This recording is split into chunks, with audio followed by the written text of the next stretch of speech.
ನಮಸ್ಕಾರ. ಇವತ್ತಿನ ವಿಡಿಯೋ ಈ ಷೇರುಗಳು 52 ವಾರದ ಹೈಯೆಸ್ಟ್ನಲ್ಲಿ ಇನ್ನಷ್ಟು ಷೇರುಗಳು ಶೀಘ್ರದಲ್ಲಿ. ನನ್ನ ಹೆಸರು ಡಾಕ್ಟರ್ ಭರತ್ ಚಂದ್ರ. ವಿಡಿಯೋಗಳ ಉದ್ದೇಶ ಕನ್ನಡಿಗರ ಸೇವೆ. ಕಳೆದ ಕೆಲವು ದಿನಗಳಿಂದ ನಿಫ್ಟಿ ಮತ್ತು ಸೆನ್ಸೆಕ್ಸ್ ಕಂಟಿನ್ಯೂಯಸ್ ಆಗಿ ಮೇಲಕ್ಕೆ ಹೋಗ್ತಾ ಇದೆ.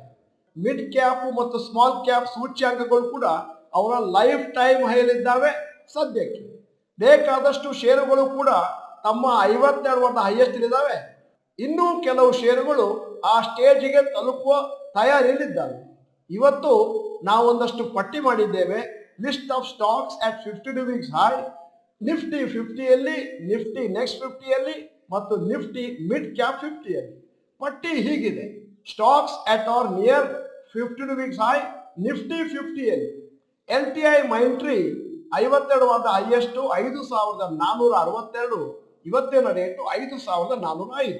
ONGC 186 versus 183, Grasim 1872 versus 1852, HCL technologies 1242 versus 1235, Wipro 438 versus 432, UltraTech cement 8600 versus 8455, NTPC 237 versus 235. ಈಗ ಇನ್ನೊಂದು ಸೂಚ್ಯಾಂಕಕ್ಕೆ ಹೋಗ್ತಾ ಇದ್ದೇನೆ. 52 ವೀಕ್ಸ್ ಹೈ, ನಿಫ್ಟಿ ನೆಕ್ಸ್ಟ್ 50, 5 ಷೇರುಗಳು. DLF 526, 52 ವಾರದ ಹೈಯೆಸ್ಟ್, ಇವತ್ತಿನ rate 521. Varun beverages 942 versus 938, GAIL 127 versus 123, Tata power 263 versus 258, Samvardhana Motherson 52 ವಾರದ ಹೈಯೆಸ್ಟ್ 103, ಇವತ್ತಿನ ರೇಟು 100. ಈಗ ಮುಂದಿನ ಸೂಚ್ಯಾಂಕ ನಿಫ್ಟಿ ಮಿಡ್ ಕ್ಯಾಪ್ 50. ಕೋಫೋರ್ಜು 5635, 52 ವಾರದ ಹೈಯೆಸ್ಟ್, ಇವತ್ತಿನ rate 5612. Mphasis 2552 versus 2510. L&T technology services 4625 versus 4601. Oracle financial services 52 ವಾರದ ಹೈಯೆಸ್ಟ್ 4235, ಇವತ್ತಿನ ರೇಟು 4202. Persistent systems 5933 versus 5922.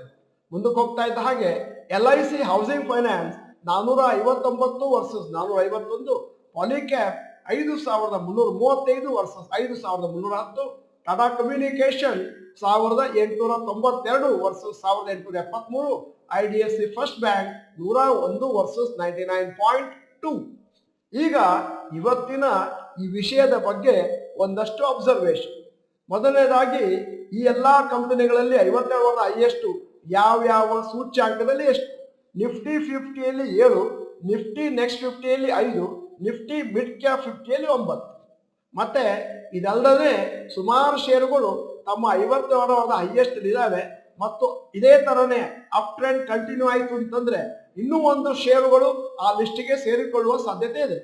ಮತ್ತೆ ನಿಫ್ಟಿ ಸ್ಮಾಲ್ ಕ್ಯಾಪ್ 100 ನಲ್ಲಿ 52 ವೀಕ್ಸ್ ಹೈ ತಲುಪಿದ್ದು 17 ಇದೆ. ಆದರೆ ಆ ಷೇರುಗಳು ತುಂಬಾ ಸಣ್ಣ ಷೇರು, ಮಾರ್ಕೆಟ್ ಕ್ಯಾಪ್ ಕಮ್ಮಿ ಇರುವುದಾಗಿ ಅವುಗಳನ್ನು ಈ ಪಟ್ಟಿಯಲ್ಲಿ ನಾವು ನಮೂದಿಸಿದ್ವಿ. ಈಗ ಮೂರನೇ ಅಬ್ಸರ್ವೇಷನ್. ಬಹಳ ಜನರ ಒಂದು ಥಿಂಕಿಂಗ್ ಏನು ಅಂತಂದ್ರೆ, ಒಮ್ಮೆ ಯಾವುದಾದ್ರೂ ಷೇರು 52 ವಾರದ ಹೈಯೆಸ್ಟ್ ಅನ್ನು ಟಚ್ ಮಾಡ್ತು ಅಂತಂದ್ರೆ ಅಲ್ಲಿಂದ ಅದು ಕೆಳಗೆ ಬರ್ಲಿಕ್ಕೆ ಶುರು ಆಗುತ್ತೆ. ತಪ್ಪು. ಯಾಕಂತಂದ್ರೆ ಅದೆಲ್ಲ ನಿರ್ಭರವಾಗಿರುವಂತಹದ್ದು ಫಂಡಮೆಂಟಲ್ ಅನಾಲಿಸಿಸ್. ನಾವು ನೋಡಿದ ಹಾಗೆ ಹಲವು ಷೇರುಗಳು 52 ವಾರದ ಹೈಯೆಸ್ಟ್ ಹೋದ್ಮೇಲೆ ಮತ್ತೆ ಪುನಃ ಮೇಲಕ್ಕೆ ಹೋಗಿ ಪುನಃ ಒಂದು ಹೊಸ ರೆಕಾರ್ಡ್ ಅನ್ನು ಸೃಷ್ಟಿ ಮಾಡ್ತವೆ. ಅದೇ ತರನೇ ಇನ್ನೂ ಹಲವಾರು ಷೇರುಗಳು ನೋಡಿದ್ದೇವೆ, ಅದಿನ್ನೂ ತಲುಪಿಲ್ಲ, ತಲುಪಿದ ಮೇಲೆ ಮತ್ತೆ ಪುನಃ ಮೇಲಕ್ಕೆ ಹೋಗುವಂತ ಒಂದು ಟ್ರೆಂಡ್ ನಲ್ಲಿ ಇರ್ತವೆ. ಈಗ ನಾಲ್ಕನೇ ಅಬ್ಸರ್ವೇಷನ್. ನಾವು ನೋಡಿದ ಹಾಗೆ ಹಲವಾರು ಷೇರುಗಳು ತಮ್ಮ 52 ವೀಕ್ಸ್ ಹೈಯೆಸ್ಟ್ಗೆ ಒಂದು 10% ಅಂತರದಲ್ಲಿದ್ದಾವೆ. ಮತ್ತೆ ಮುಂದಿನ ದಿನಗಳಲ್ಲಿ ಆ ಲೆವೆಲ್ಗೆ ತಲುಪಬಹುದು, ಇಂಡೆಕ್ಸ್ ಇನ್ನೊಂದಷ್ಟು ಮೇಲಕ್ಕೆ ಹೋದ್ರೆ. ಈಗ ಐದನೆಯ ಮತ್ತು ಅತಿ ಪ್ರಾಮುಖ್ಯವಾದ ಅಬ್ಸರ್ವೇಷನ್ ಅನ್ನು ನಿಮ್ಮ ಮುಂದೆ ಇಡ್ತಾ ಇದ್ದೇನೆ. ಈ ಅಬ್ಸರ್ವೇಷನ್ ಅನ್ನ ಕನಿಷ್ಠ 4 ಸತಿ ನಾವು ಕೇಳಿಸ್ಕೊಳ್ಳಿ ಅಂತ ವಿನಂತಿ ಮಾಡ್ಕೊಳ್ತಾ ಇದ್ದೇನೆ.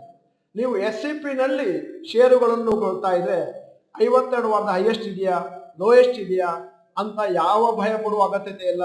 ಕೇವಲ ಫಂಡಮೆಂಟಲ್ ಅನಾಲಿಸಿಸ್ ಅನ್ನು ಆಧರಿಸಿ ಷೇರುಗಳನ್ನು ತಿಂಗಳು ತಗೊಳ್ತಾ ಹೋಗಿ. ಆವಾಗ ನಿಮಗೊಂದು ಒಳ್ಳೆಯ ರೇಟ್ ನಲ್ಲಿ ಷೇರುಗಳು ಸಿಗ್ತವೆ. ಮತ್ತೆ ಕೊನೆಯಲ್ಲಿ ಮಾರಬೇಕಾದ್ರೆ ಭಾರಿ ಲಾಭ ಸಿಗುತ್ತೆ. ಯಾಕಂದ್ರೆ ಸಿಂಪಲ್ ಟೆಕ್ನಿಕ್, ಫಾಲೋ SCP. ಮಳೆ ಬರಲಿ, ಬಿಸಿಲಿರಲಿ, ಗುಡುಗು ಮಿಂಚು ಬರುತ್ತಿರಲಿ, ನೀವು SCP ನ ಮಾತ್ರ ಕಂಟಿನ್ಯೂ ಮಾಡ್ಕೊಂಡು ಹೋಗಿ. ಇವತ್ತಿನ ಈ ವಿಡಿಯೋದ ಕೊನೆಯಲ್ಲಿ ಒಂದು ಇಂಟ್ರೆಸ್ಟಿಂಗ್ ಪ್ರಶ್ನೆ ಕೇಳ್ತಾ ಇದ್ದೇನೆ.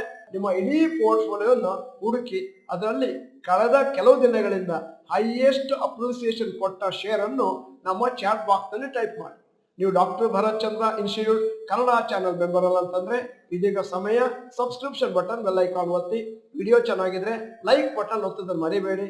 ವಿಡಿಯೋನ ನಿಮ್ಮ ಎಲ್ಲಾ ಸ್ನೇಹಿತರಿಗೂ ಫಾರ್ವರ್ಡ್ ಮಾಡಿ. ವಿಡಿಯೋನ ಸಂಪೂರ್ಣವಾಗಿ ನೋಡಿದ್ದಕ್ಕೆ ಧನ್ಯವಾದಗಳು. ನಮಸ್ಕಾರ.